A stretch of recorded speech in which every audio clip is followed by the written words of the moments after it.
Silver made a powerful move once again, and today's action in the market has caught a lot of people by surprise. So let's break it down in a simple and clear way, because what happened today is more important than it looks on the surface. Welcome back to PreciousScope News, your trusted place for easy-to-understand updates about silver, gold, and the global metals market.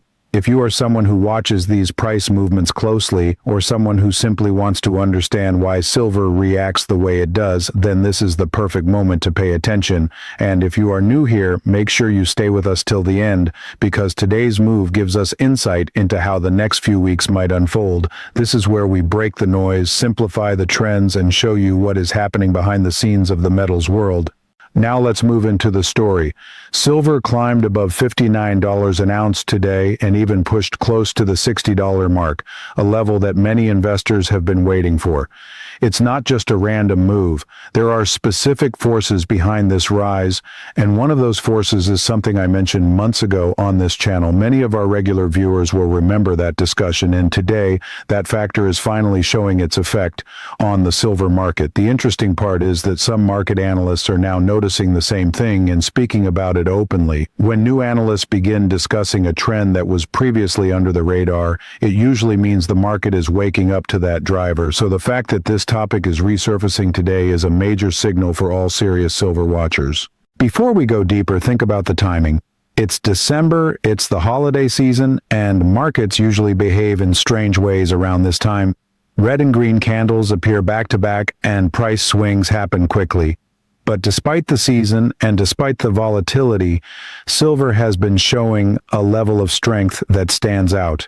Gold dropped today, platinum moved down, palladium went up, but silver remained the clear winner. When one metal behaves differently from the group, it indicates a specific reason, a unique catalyst behind the move. And that is exactly what we are seeing right now. Silver's rise today wasn't just a lucky bounce, it was connected to a real driver that has been building in the background. The gold to silver ratio also moved sharply as gold went down and silver went up. This ratio dropping below 72 again tells a strong story. Silver is outperforming gold at the moment, and when silver outperforms gold, it usually means that the market is looking for more industrial demand, more economic activity, or more supply pressure. These things do not happen accidentally. They are signals, and as analysts at PreciousScope News, we always look at these signals closely. The interesting thing is that silver didn't just rise a little, it surged over 2.3% in one single trading day. This is a huge move for a precious metal, especially one that has been fighting resistance around the $59 level. Silver even hit a fresh record in nominal dollars, which means that although inflation-adjusted numbers still have room to grow, today's price is historic in its own right. We have not seen this level since the excitement of 2011, and we all know that 1980 was such an unusual event that it barely counts as a comparable moment. So today's move is not just big, it is meaningful. It tells us the momentum is building and the market is preparing for something larger. As we go forward, you and I will explore the deeper reasons behind this rise, the hidden driver that analysts are starting to notice, and why silver might still not be done yet. For now, stay with PreciousScope News as we go deeper in the next parts of this breakdown. As we continue breaking down today's powerful silver movement, we need to focus on the market behavior that built up throughout the day. Silver pushing above $59.30 and almost touching $60 was not only about excitement, it was about a combination of pressures building slowly and then releasing all at once. When markets behave like this, it usually means something beneath the surface has shifted. Even though gold went down and platinum softened, silver's rise shows that investors were seeking something different and more urgent. This urgency is often tied to industrial demand or tightening supply that gets ignored until it suddenly becomes impossible to overlook. Before we even reached the evening, silver had already broken a new nominal record, and that alone shows us how strong the buying pressure was. While silver was strengthening, gold was falling by about 680 for the day, even though earlier it had actually traded higher. These kinds of intraday swings tell us that traders were switching focus. It was not about abandoning precious metals, it was about recalibrating which metal offered the best opportunity in that moment. And today, silver won that race by a large margin. The gold to silver ratio dipping below 72 again confirmed that traders were overweighting silver compared to gold. This ratio is a powerful indicator that many investors overlook, but here at PreciousScope News, we examine it closely because it acts like a heartbeat of the metals market, telling us when the market sentiment shifts. When the ratio shrinks, it shows silver gaining strength relative to gold, and that is exactly what played out today. Another major detail is how silver ended the day. Instead of pulling back sharply after such a big move, which is very common in metals, it held above $58, showing resilience. Markets almost closed with silver up 2.3% or 1.30 higher, which is extremely strong for a single trading session. Platinum dipped slightly by $2, while palladium jumped by $18, but none of those moves were as dramatic or meaningful as silver's jump. This tells us that today was primarily a silver-focused reaction, not a general precious metals trend. When only one metal dominates the attention like this, we must ask why. This brings us to the important part. There is a hidden driver behind this rise, one that many people do not usually think about, and that driver connects directly to other metals, which often move quietly behind the scenes. Before revealing it, the script itself pauses to highlight how unusual the price pattern has been. The presenter even talks about placing another silver bar on the table as a symbolic gesture, which shows the emphasis on the metal's surprising performance. But the real shift becomes clear when global data enters the picture. London's auction price for silver hit a fresh weekend record, touching above $59 for the first time ever in nominal terms. When London, the most influential global metals market, sets a record, the rest of the world pays attention. Meanwhile, stock markets in Europe and the United States were holding near their own record highs, which might seem to suggest economic strength, but the real signal came from another corner. Copper. Copper hitting fresh record highs at the London Metal Exchange was a crucial part of today's story, and this is where things get interesting because copper and silver have a deeper connection than most people realize. Today's silver surge was not only because investors were excited or reacting to inflation or chasing metals, it was also because copper's behavior started influencing the precious metals market. This influence has been building for months, and now it is finally coming into the spotlight. Now we move into the most important section of this story, the part where the real reason behind silver's strong rise becomes clear. Until now, we have talked about the numbers, the market behavior, and the unusual patterns that developed throughout the day, but the real force operating in the background is copper. Yes, copper, a metal that many investors ignore when thinking about precious metals, actually played a central role in silver's sudden upward momentum. The presenter revealed this by placing a copper piece on the table and calling it the secret ingredient behind silver's jump. And the more we look at the data, the more obvious it becomes that copper's movement was influencing silver directly and indirectly. Copper hitting fresh record prices at the London Metal Exchange is not a small event. When copper flies, the whole industrial metals sector pays attention, and since silver is heavily used in industry, it gets pulled into that momentum. Copper has officially entered a tug-of-war between bullish and cautious outlooks. On one side, we see analysts expecting copper to continue rising because of strong demand, tightening supply, and increased stockpiling. On the other side, some analysts caution that current prices may be too high for the moment. But here is where the connection to silver becomes powerful. When copper prices rise because of supply pressure, it sends a warning signal to the entire industrial metals market. Silver, being both an industrial and precious metal, reacts faster than most people think, and today's move shows exactly that reaction. Copper futures in the U.S. were still trading below the record levels set earlier in July, but the price remained extremely high, around $5.26 per pound. That is a big number, and it influences market psychology. Even a tiny move in copper can push silver, especially when investors believe supply chains might tighten. Large institutions also played a role today. Citigroup's new forecast expects copper to hit a record of $13,000 per ton by mid-2026. That is an enormous prediction, and it tells you how seriously the big players view the future of industrial metals. Meanwhile, Mercuria, one of the world's biggest commodity traders, made a dramatic move by withdrawing nearly one-third of the total copper inventories on the London Metal Exchange. This massive withdrawal happened primarily from Asian warehouses, meaning the pressure is most intense in regions where manufacturing demand is highest.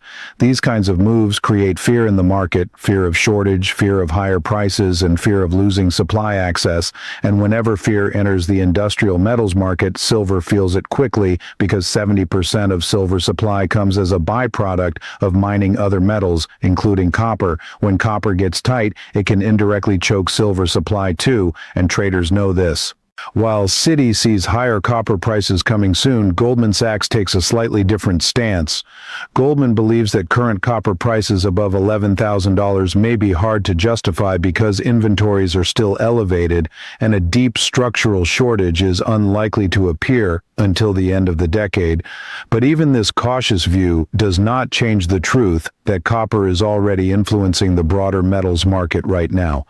Whether the long-term shortage comes later or sooner, the short-term pressure is already enough to shift investor behavior.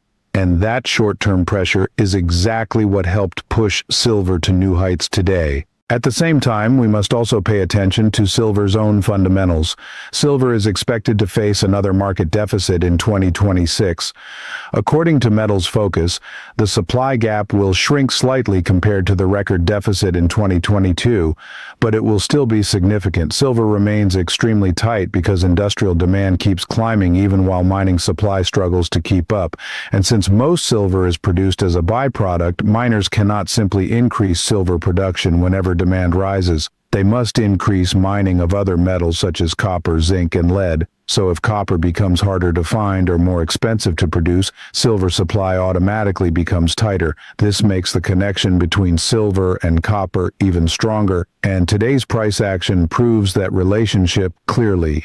As we move deeper into the global factors influencing today's surge in silver, it becomes clear that this price movement did not happen in isolation. The world economy is shifting underneath the surface, and these shifts are now showing up in the metals market with real impact. One major piece of this puzzle is what's happening with silver flows, warehouse levels, and especially the role of China, the world's largest manufacturing powerhouse. When silver flows change, it signals stress or pressure in the supply chain. Today's data showed that outflows from Shanghai warehouses continued at a strong pace, and this alone tells us that a supply crunch is quietly building. When metal starts leaving warehouses faster than it enters, demand is exceeding available supply. For a metal like silver, which is used in everything from electronics to solar panels to medical equipment, this kind of pressure can quickly turn into higher prices. China pulling silver from warehouses signals that factories need the metal and are not finding enough in normal channels. This is one of the earliest signs of tightening supply. At the same time, something interesting is happening in London. After the huge silver exports from earlier in the year, driven by U.S. tariffs, trade policies, and global uncertainty, silver is now flowing back into London. This reverse movement reflects how traders react when they expect stronger prices or fear shortages. Metals move across borders like water, always searching for the best price, the easiest supply, and the safest market conditions. When silver returns to London, it often means investors want the metal closer to the financial center where major contracts are traded. This influences prices and tells us that traders expect silver to remain strong, at least for now. Another important factor is copper's influence on global metals fragmentation.